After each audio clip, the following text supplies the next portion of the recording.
Nós estamos de volta com o programa Impressões, que hoje recebe o cientista político Jaldes Menezes. O nosso tema nesse programa de hoje é ditadura e democracia. E como há uma discussão muito atual sobre impeachment, eu deixei no bloco anterior uma pergunta que diz respeito às diferenças e às semelhanças também entre os pedidos feitos ao ex-presidente Collor. Também houve uma suscitação de impeachment contra Fernando Henrique Cardoso e agora esse de Dilma. Olha, tem uma primeira diferença cabal. Dilma não foi empichada e Collor empichado é fato consumado. Então nós vamos, no caso de Dilma, falar em hipótese, no caso de Collor, falar de um fato consumado da história brasileira. Eu diria o seguinte, em primeiro lugar, eu já fiz a remissão a isso. A questão das pedaladas fiscais, ela além de ser altamente polêmica, eu tenho uma opinião pessoal sobre isso, que não é motivo para impeachment. Não estou desacompanhado em relação a isso, mas vários eminentes juristas estão desacompanhados. Então, em primeiro lugar, um certo consenso, inclusive no mundo jurídico que havia na petição de Collor de Mello, ela não está colocada na petição de Dilma Rousseff. Primeiro, eu estou lembrando, eu não sou jurista, mas um parecer muito interessante sobre as pedaladas fiscais que eu li é de um professor da UERJ de Direito Tributário, Ricardo Lode Ribeiro, que é professor, diretor da faculdade da UERJ. Ele mostra, eu acho que ele tem razão nisso. Quer dizer, as pessoas estão dizendo que pedalada é operação de crédito. E pedalada pode ter analogia com operação de crédito, mas não é operação de crédito. É algo que diz respeito à relação entre os bancos públicos e a lei do orçamento. Não é? Isso pode ser errado, mas não é uma operação típica de crédito. A segunda questão das pedaladas fiscais, que eu acho importante, isso tem sido ressalvado, é que outros governos fizeram isso. E até se fala em alguns governos estaduais. Né? Então, isso não foi motivo de impeachment de vários governadores e até de um ex-presidente que reconheceu isso, como Fernando Henrique Cardoso. As pessoas dizem, olha, tem o marco da lei de responsabilidade fiscal, essas pedaladas, alguns dizem que são feitas antes, é bom averiguar isso, né? Só vendo em detalhe os tribunais de contas aí, que são muito importantes nesse debate. A outra questão que eu acho importante é o seguinte, quer dizer, as pedaladas, que dizem respeito, o jurista Hélio Bicudo, Miguel Reale Júnior e Janaína Pascoal, elas estão falando das pedaladas em 2015. Nós estamos gravando hoje ainda em finais de dezembro de 2015. Então são pedaladas cometidas no próximo exercício de 2015, que não foram julgadas ainda sequer pelo Tribunal de Contas da União. Então não há parecer, não há veredito do Tribunal de Contas da União sobre isso. Se fala em 2014. Mas como Eduardo Cunha, em 2014, já disse que ele assumiu um pouco essa jurisprudência, que o que vale do atual mandato, o que se diz é o seguinte, é um processo que ainda não se completou.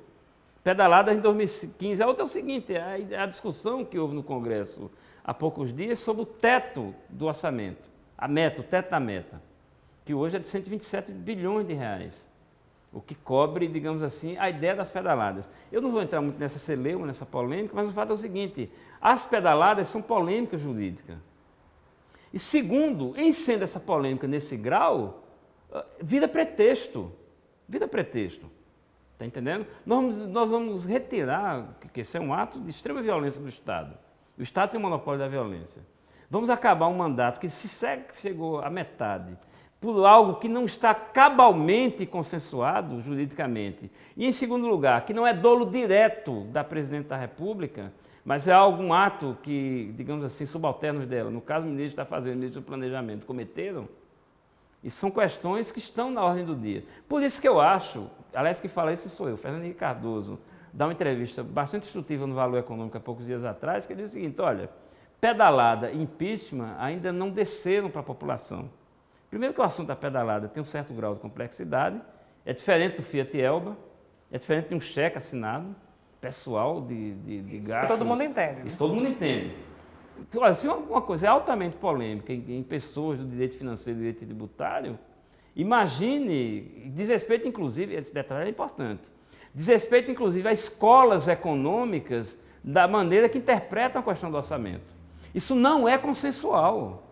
Porque muita gente está dizendo que isso é consensual, não é verdade. Não é verdade. Há uma interpretação liberal do gasto público e há uma interpretação, digamos assim, desenvolvimentista da questão do gasto público.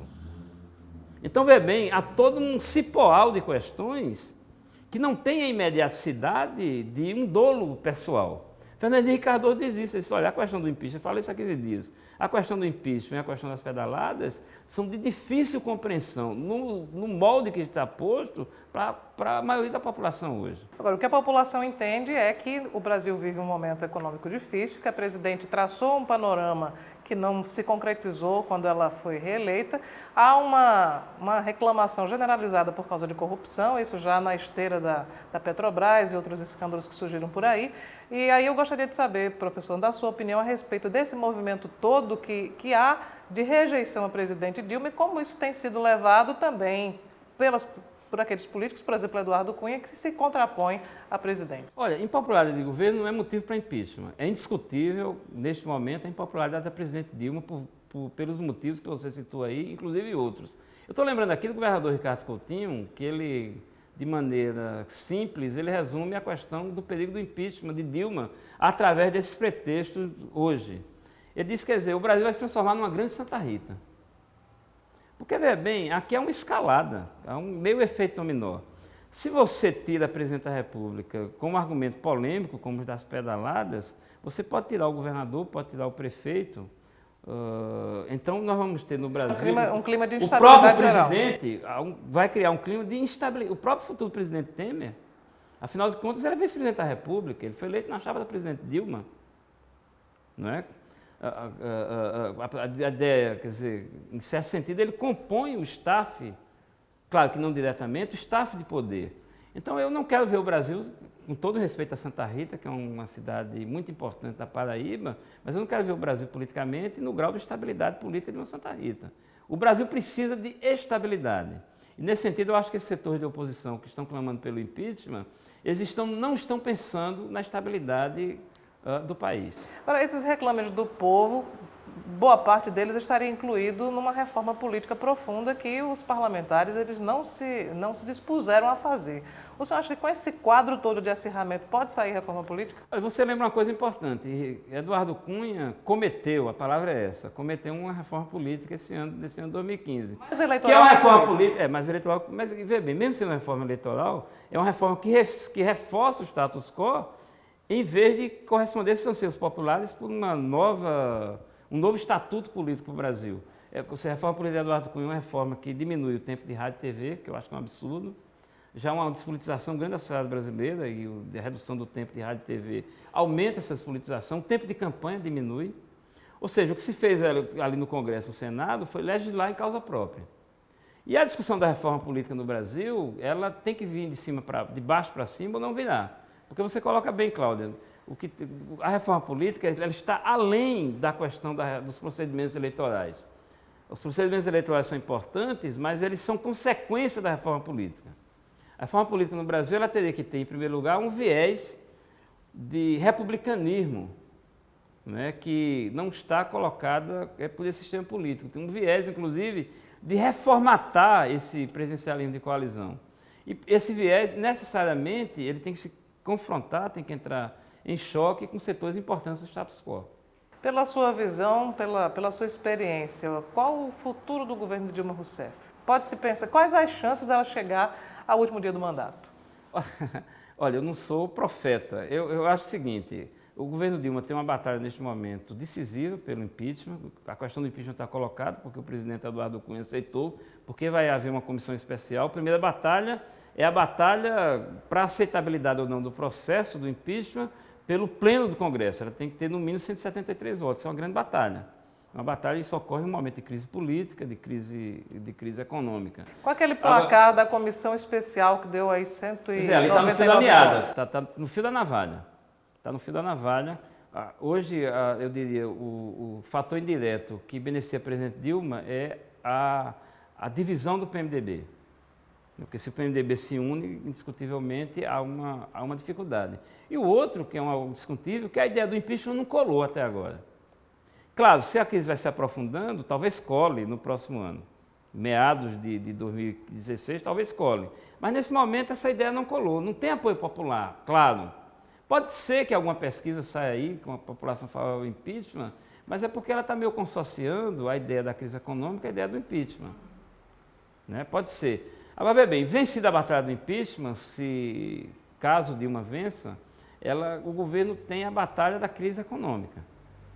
Não é? E realmente, se a crise econômica não for vencida a longo prazo, esses ataques especulativos ao mandato dela certamente reaparecerão mais adiante. Ainda desse exercício de futurologia, qual é o futuro de Eduardo Cunha? O futuro de Eduardo Cunha eu acho que é mais claro do que o de Dilma, é ser apeado do poder do Congresso Nacional, cedo ou tarde isso vai acontecer, inclusive ser preso em um segundo momento da Operação Lava Jato. E o futuro da democracia do Brasil? É o que eu digo, a democracia do Brasil corre perigo, ela está nas mãos do povo. Eu acho que o primeiro momento que a questão da democracia está sendo posta, aqui é uma opinião pessoal, porque há todo um debate sobre isso no Brasil, é a questão do impeachment. Eu acho que a questão do impeachment, ela aprofunda a crise da democracia no Brasil, ela leva a um novo patamar de estabilidade do que propriamente ela resolve o problema democrático brasileiro. Há pouco o senhor falou sobre a questão da despolitização do brasileiro. A gente tem tantos problemas envolvendo a democracia, como fazer o povo participar mais ativamente da vida política nacional? Eu não nacional? queria ter uma opinião aqui conservadora e elitista sobre aspas a despolitização do brasileiro. Eu acho que esse tema é mais complexo. Eu acho que os regimes de democracia representativa, e esse não é um problema brasileiro, embora passe pelo Brasil, é do mundo ocidental como um todo, eles têm um problema. Aliás, isso foi já tematizado no século XIX, no século XX. No século XIX, um autor como Alex Tocqueville já estava polemizando essa questão. Os regimes de democracia representativa, eles têm problema, digamos assim, de cultura cívica. Não é? A ideia do cidadão como um ente cívico, isso tem a ver com capitalismo, com o consumo, com a cultura de massas, digamos assim, com as características da sociabilidade moderna, mais voltadas ao privado que ao público. Então, não é simplesmente a despolitização da sociedade brasileira. Agora, realmente, há sociedades de regime de partido mais sólidos do que a nossa. Nós temos um regime de partido absolutamente fragmentado. Isso dificulta. Nós temos, historicamente, uma cultura política de votar mais no candidato individual do que no partido. Nós temos uma certa fluidez ideológica. Embora o mandato seja do partido, né? O mandato seja do partido, pois é. Mas o voto é do candidato. Nós temos uma certa fluidez ideológica no debate político brasileiro, que tem diminuído, inclusive. Tem diminuído agora nesse momento, porque ele está radicalizando pelos extremos, o debate ideológico, às vezes até de uma maneira enviesada, tem aparecido. Mas esse debate que está na sociedade, nas redes sociais, ele flui pouco para o sistema de partidos. Não é? Então, o assunto é mais complexo do que, meramente, uma despolitização do eleitor brasileiro médio, embora isso exista. Ok, professor, o tema certamente renderia muito mais, mas o nosso tempo acabou. Claro. E eu gostaria de agradecer muito pela sua participação aqui no Impressões. Tá, muito obrigado, Cláudia, e os espectadores da TV Assembleia. O Impressões de hoje vai ficando por aqui, agradecendo muito também pela sua audiência. Nós voltamos na próxima semana.